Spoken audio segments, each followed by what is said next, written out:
I wanted to touch on the summer. We don't normally do this sort of so deep into the season, but I just in terms of, I think it's worth sort of filling out the conversation around the squad depth and obviously the injuries Man City are suffering right now because it could be argued as a bit of a net loss of a summer. And I know bringing Gundogan back was seen as, oh yeah, club legend, absolute hero, saved Man City on numerous occasions, isn't quite working out. Obviously, losing Julian Alvarez for whatever reason that was. It does feel as though, and again, it's been borne out a little bit so far in the actual campaign itself. It does feel as though the summer has actually not helped Man City in a strange sense. It's not. Guardiola deliberately wants a small squad. He's Mm. always wanted a small squad, and City have always had a small squad because Guardiola prefers to have sort of 13, 14 outfield players that he can really rely on and who are really always motivated because they're not being left out the team. Um, and that's why you've seen sort of like, Riyad Mahrez and Aymeric Laporte and people depart over the last few years because they've reached that point where they're not getting in the team and they want to be one of those regulars. So in terms of this summer, City kind of said, yeah, we will do the same and keep a small squad. There were concerns raised at the time because more Champions League games, they've got this Club World Cup at the end of the summer that regardless of what happened, they would need a bigger squad. And they said, no, no, we're okay, thanks. And then they've just had a humongous list of injuries that has been unsustainable. And they've had players coming back and then coming out again. And it's kind of been five or six players um, out kind of on a rolling basis for like 6 to 2 months and 6 weeks to 2 months. And included in that kind of Rodri out for the season and Kevin De Bruyne thought he'd be out for 3 days, ended up being out for 9 weeks. So there's been loads going on that has just meant that there's not been able to have the stability they needed. So it's kind of easy to say in hindsight, yes, they should have had a bigger squad. And I think they should have had a bigger squad. But also, I think they've just the amount of injuries they've had has kind of, I don't know if a bigger squad would have even helped necessarily.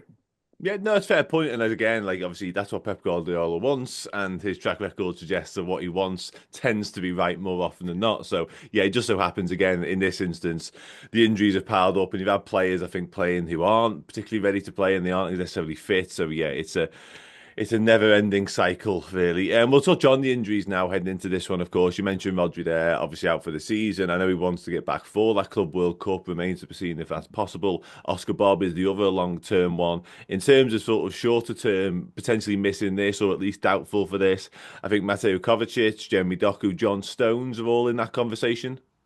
Yeah, and I mean Ruben Diaz has been out for a month. He's kind of back training this week, but it would be a push, I think, for him to start as well. So yeah, probably those. Yeah. Nobody else in terms of sort of doubtful, that's about it. I think so. I mean, Kyle Walker's kind of been playing with injury, Mhm. so I'm not sure if he will be. I'm sure he'll be in the squad. Whether he will be kind of there or sort of at his fittest, I'm not sure. But yeah, just those I would say.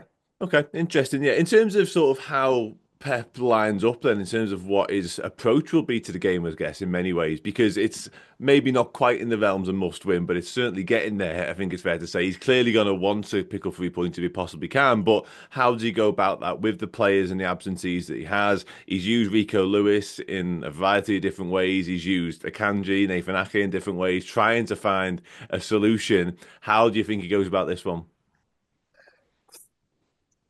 It's a good question. The thing is that the problem with knock-on injuries, like with any team, is that the players that are then left then play and play and play more than they should. Gundogan's been a huge disappointment since he came back, but he's played, well over 1,000 minutes, and I don't think anyone expected him to have done that. And Lewis and Guardiola are knackered. Akanji and Ake are only just back from injury. I would expect it to be back four, unless Walker's kind of fit enough to come in, and then Gundogan in front as a holding, but getting support from Lewis and Akanji. Um, but it's kind of just a case of there isn't no ideal solution. Kovacic wasn't an ideal solution to Rodri, but he was probably the most natural fit.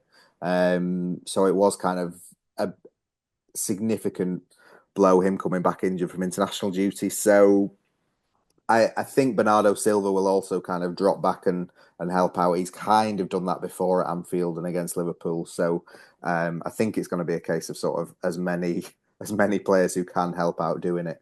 Okay, interesting. In terms of key players, then, if they're going to win this game, I guess Kevin De Bruyne looks a bit more back up to speed now. It's going to be all eyes on him and Erling Haaland, I take it. Yeah, again, I'd be surprised if De Bruyne can play 90. He's kind of just played 20 for the last 3 weeks. But whether the gamble is, do you kind of bring him on in the second half or do you start him and try and get an hour out of him? Yeah, any chances that Haaland can take will obviously help. And then all that really is Phil Foden very quiet this season.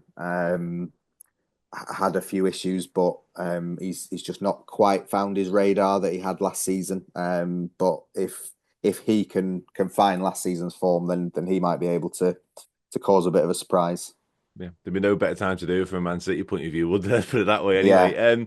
Just finally, I've got to ask you. I can only apologise in advance. The prediction, how do you think it's going to go? I think Liverpool should win.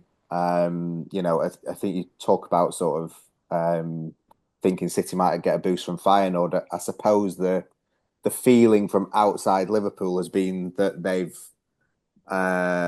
not been seriously tested, even though I think they have. But it doesn't get much bigger than Real Madrid in the Champions League, and sort of that could not have gone any better for them and given them sort of the perfect build up to this game. So City at Liverpool at the best of times, you're not sure they're going to win, but this feels like 2019 when City weren't at the best, Liverpool were, and it was a bit of a mismatch. So I can see a sort of convincing Liverpool win, I think.